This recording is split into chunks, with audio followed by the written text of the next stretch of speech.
Rocky Gully to Hugh Gorge and then on to Hugh Junction.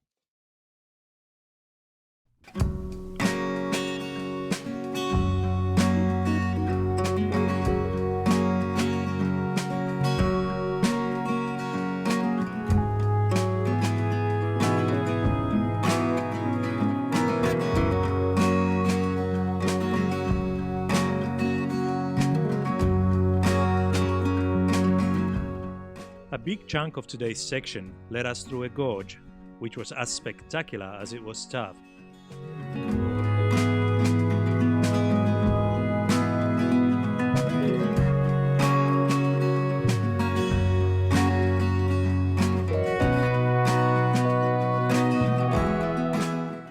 Negotiating rocks and boulders, trying to find a way through slows the pace down to often less than 1 kilometer per hour. When we made it to the Hugh Gorge campsite, we were pretty tired and ready to set up camp. That's when we bumped into Mark and Robin, whom we've been hiking with on and off since Waterfall.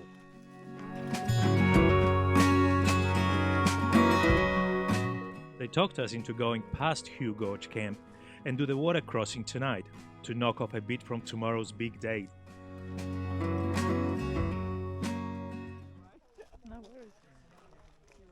At the crossing, we saw a guided tour coming the opposite way. It turns out there's a method to getting across without getting your backpack wet. It involves one person getting up on a big rock sticking out in the middle of the gorge and another person passing them all the backpacks. Then everyone needs to go for a short swim. It is higher, but... It was getting late in the afternoon and the water was freezing.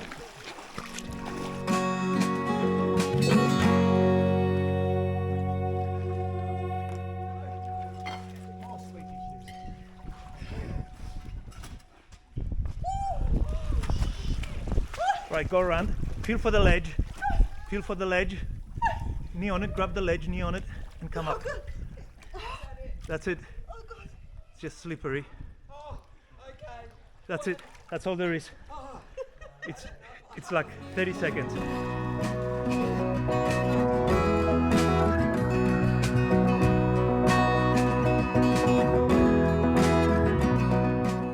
We found a camp about 5 p.m. in a dry riverbed. Quickly set up our tent, made some hot food, and by 6:30 we were tucked into our warm sleeping bags.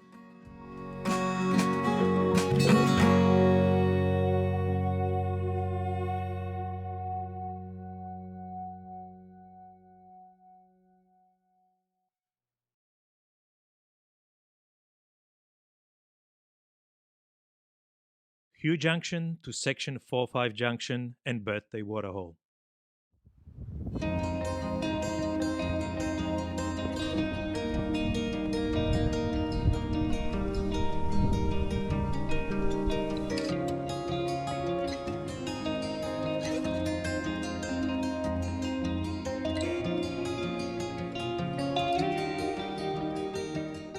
This section had it all. Big climbs, dry riverbeds, massive boulders, rocky traverses, but the hardest part of the day was without a doubt climbing the Razorback Ridge.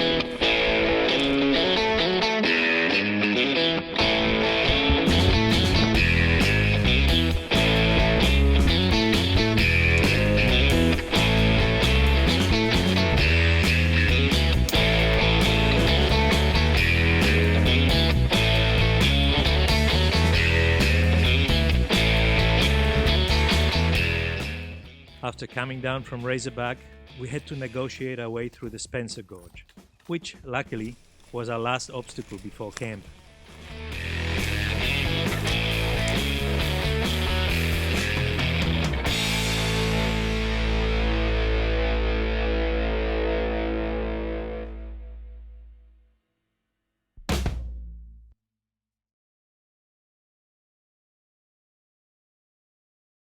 Section 4-5 Junction to Standley Chasm, and our last food drop. Still recovering from yesterday's effort, we got up super early to tackle today's big climb to Brinkley Bluff. We're hoping to get it over and done with before the hottest part of the day.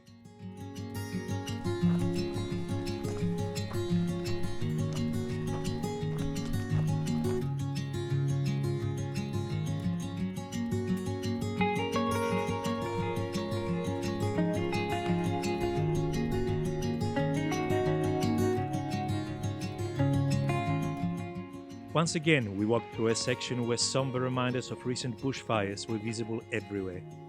On the upside, we saw how quickly nature regenerates itself, with lush green shoots sprouting out next to charred remains of their predecessors.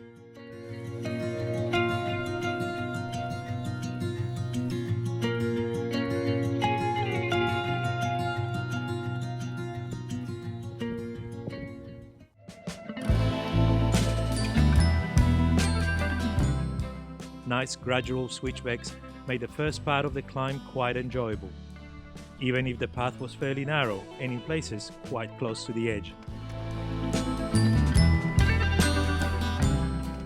The fun began when the switchbacks made way to the very steep and very scrambly ascent to the top.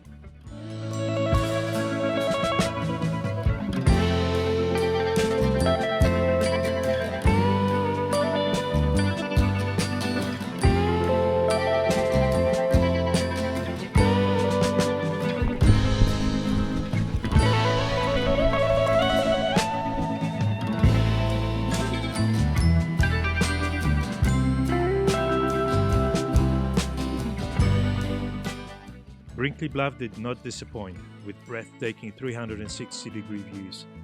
We were joined at the top by Mark and Robin, along with a few other hikers going the opposite direction.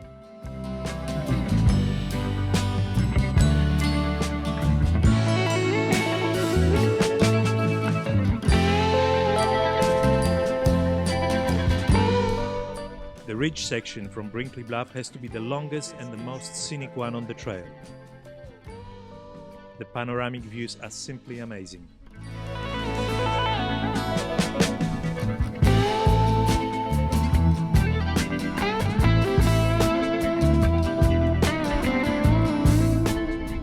We're going all the way down the ridge, all the way there.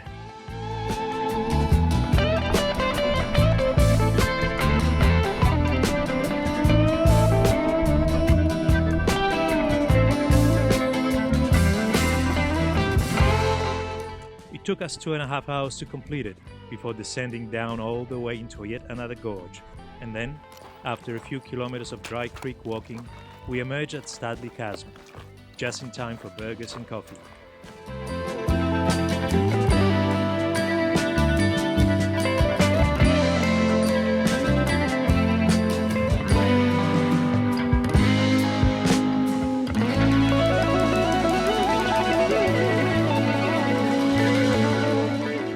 Seeing a map of the trail at the cafe made us realize just how far we've come since day one. It was sad to say goodbye to Mark and Robin, who ended their hike here, but it was also great catching up to a group of 3 guys who we shared our shuttle bus with. We ended up meeting them at every camp from here on.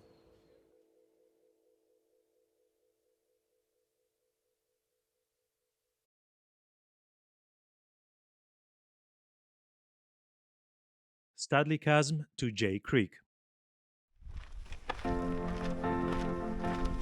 This was another one of those days that looked deceptively easy on the map, and yet proved to be very long and very taxing. Straight out of Standley Chasm, we hit a very long and very steep climb, with lots of rock scrambling. We then descended down, only to go up again. This happened a few times over.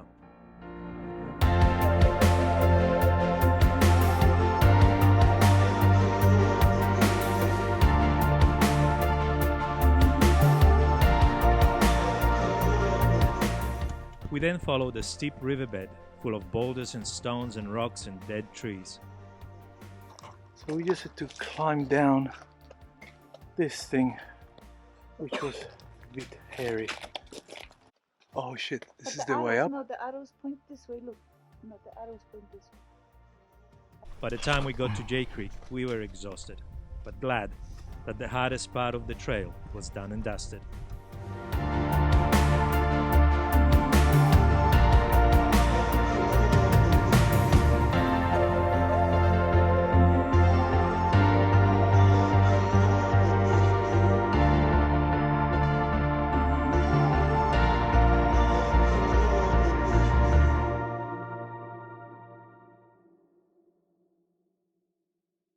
J Creek to Simpsons Gap.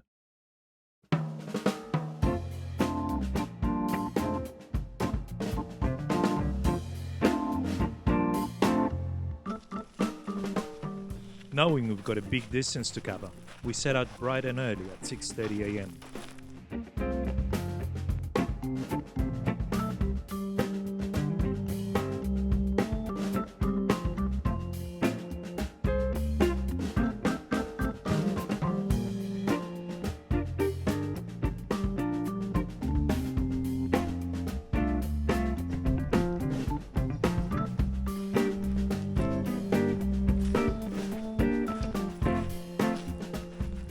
What the heck is that? Is that a tree growing out of a rock?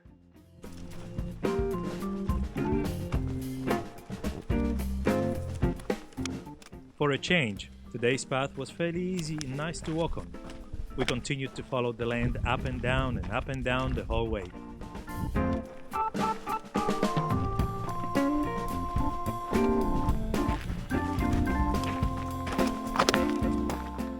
Okay, it's probably the time to talk about the flies. They are everywhere.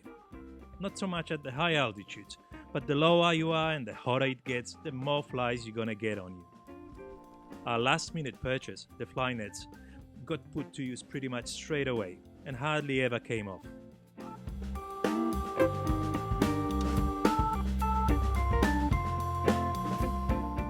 It was a long day, but the easy terrain made it enjoyable, and we arrived at our campsite with an hour or so to spare.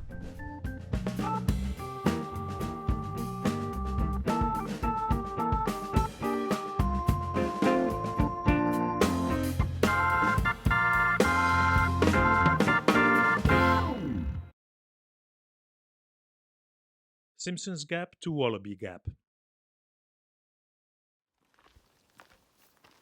Yes, section 1, last section. Let's go.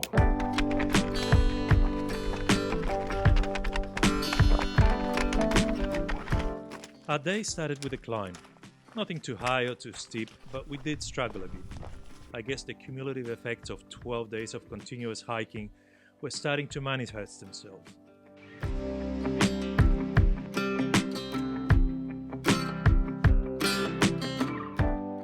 The rest of the day was fairly easy, or it should have been, but we're feeling tired and moved slowly.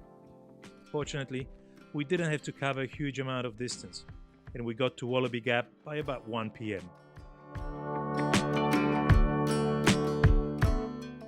We chilled under the pergola, ate our extra food rations, tended to our blistered feet, and planned our last day on the trail. I am so looking forward to finishing. I'm very proud of us. I'm a little bit apprehensive of walking on my very sore foot. But the smell and the enticement of pizza at the end of it is gonna drive me tomorrow. We did good. We did good. We did alright.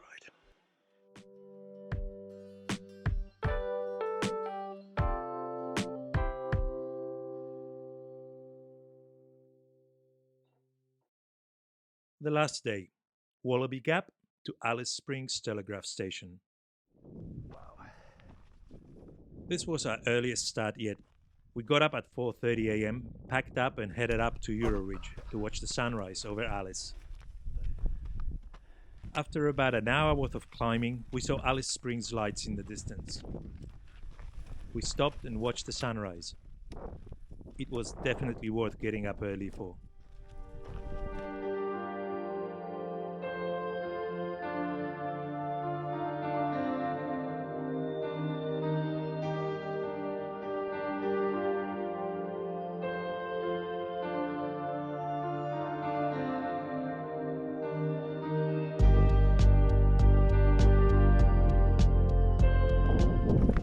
followed the ridge with a huge drop-off to one side, really close to the path. It was a tad terrifying to realize just how close to the edge we were when we've been walking in the dark.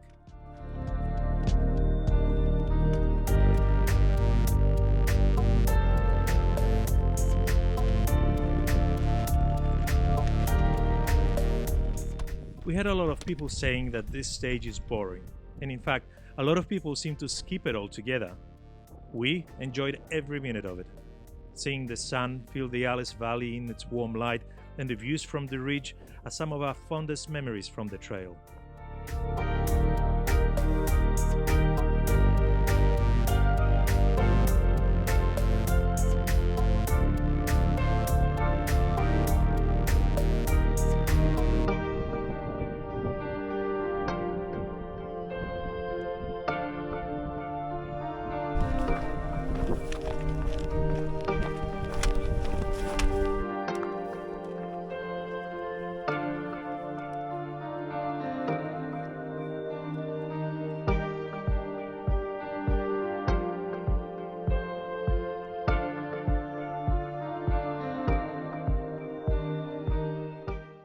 We descended from the ridge, and the path followed a series of ups and downs, meandering through the ever-changing scenery.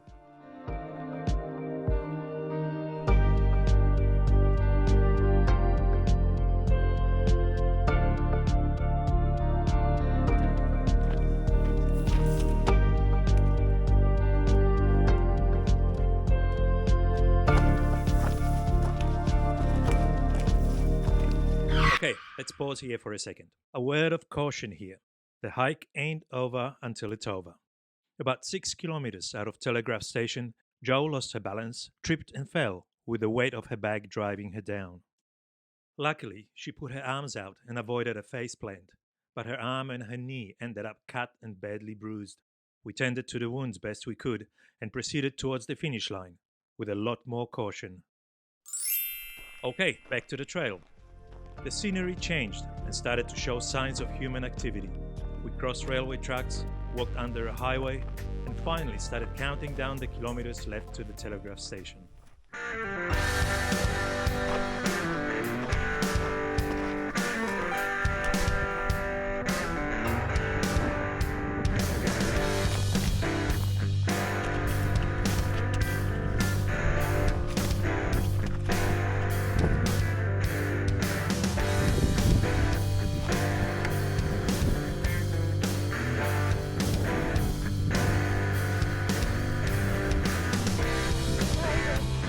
Five. Go, Miss Ross. Yeah.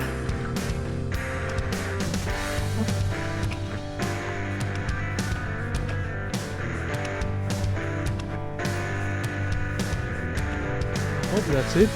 It's not a full tank. That's it. This is it.